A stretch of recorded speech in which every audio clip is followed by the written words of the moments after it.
Welcome to the deep dive. Today, we're getting into Blackjack.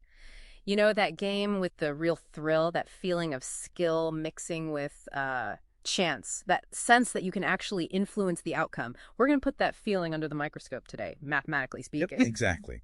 Because while your night at the table might feel like pure luck, those wild swings up and down. For the casino, it's really a very precise business. Our mission here is to unpack the sort of hidden math behind it all. The stuff that guarantees the casino profits long term, no matter how well you play or how lucky you might get short term. Right.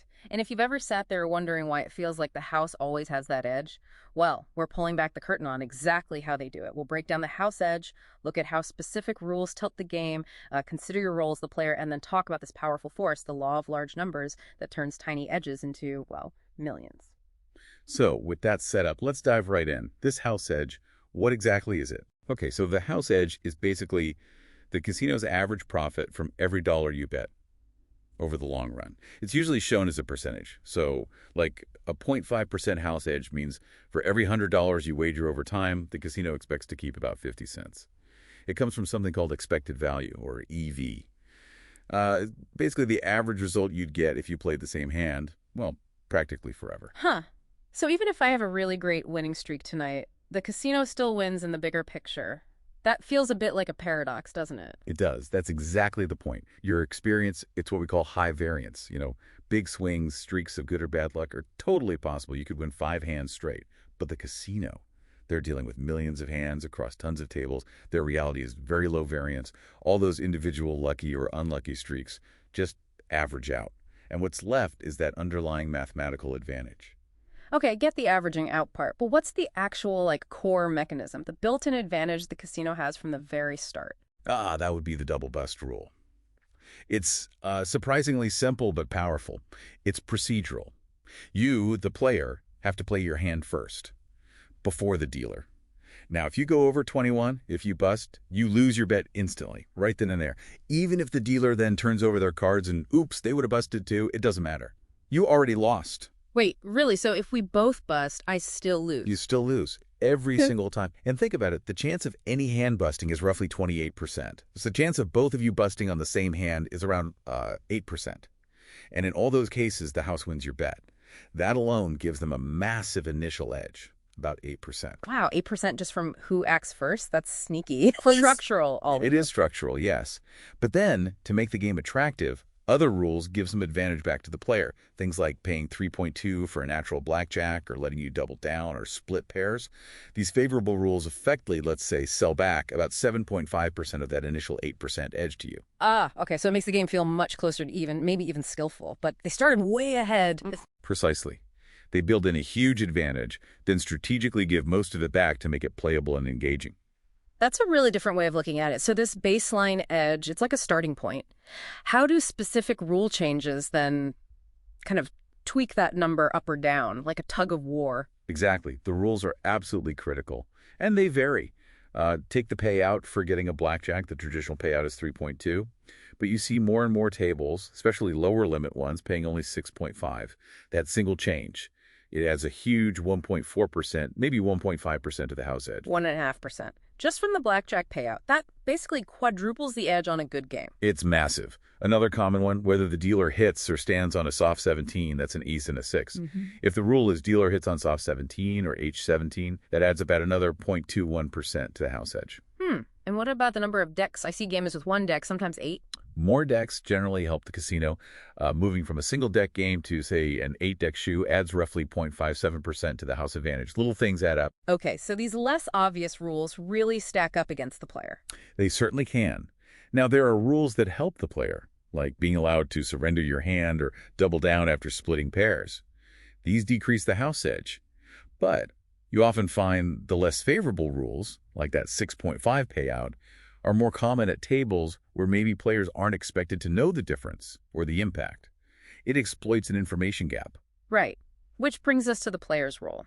That ideal 0.5% house edge people, quote, that assumes perfect play, doesn't it, using basic strategy? Absolutely. That 0.5% figure is only achievable if you make the mathematically correct decision on every single hand, according to basic strategy charts. No exceptions. And most people don't do that. Well, Let's say the average player relies more on gut feelings, maybe some myths, or just flawed logic. They might stand when they should hit, or split when they shouldn't. This difference between perfect strategy and typical play creates what we call a strategy gap. And for the average player, this gap pushes the effective house edge they're playing against closer to 2%, maybe even more. So the casino isn't just relying on the built-in edge, but also on players making mistakes. Definitely. That strategy gap is a huge profit center.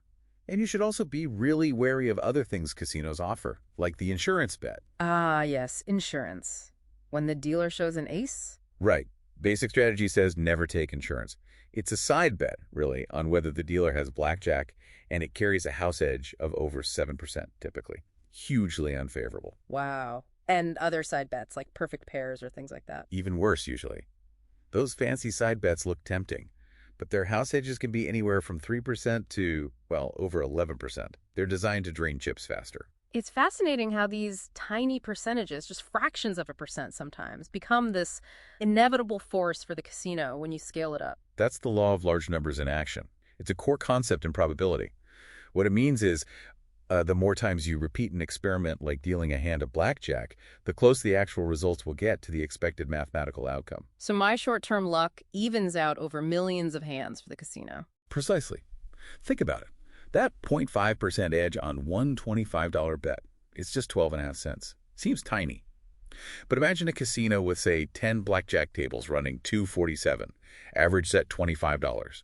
That tiny edge translates to over $2.6 million in expected, essentially guaranteed, profit per year. That's staggering. So for you, the player, it feels like variance, like luck. For the casino, it's just expectation playing out over massive volume. Exactly. Player experience, variance, casino reality expectation. So, okay, putting blackjack into perspective then, even with perfect strategy, maybe a 0.5% edge or maybe 1.5% with less favorable rules, how does that compare to other casino games? It's actually one of the better games for the player, assuming you use basic strategy, compared to, say, slot machines.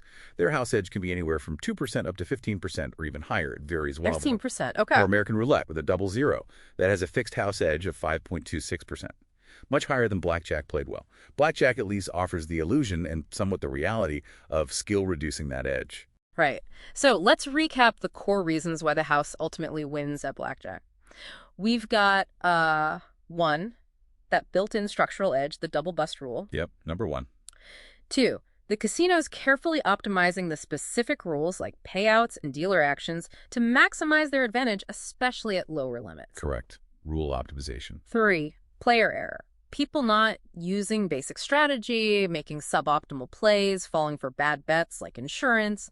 That's strategy gap. A big one. Player error. And finally, four, the sheer unstoppable force of the law of large numbers, turning that small persistent edge into millions over countless hands. Those are the pillars. Structural edge, rule optimization, player error, and the law of large numbers. So knowing all this, knowing the casino has this guaranteed mathematical path to profit built right into the game, it really makes you think, doesn't it? It does. And maybe the question for you listening is this. Now that you see how that certainty works for the house, how might that change the way you look at games of chance? Or the choices you make next time you're at a table?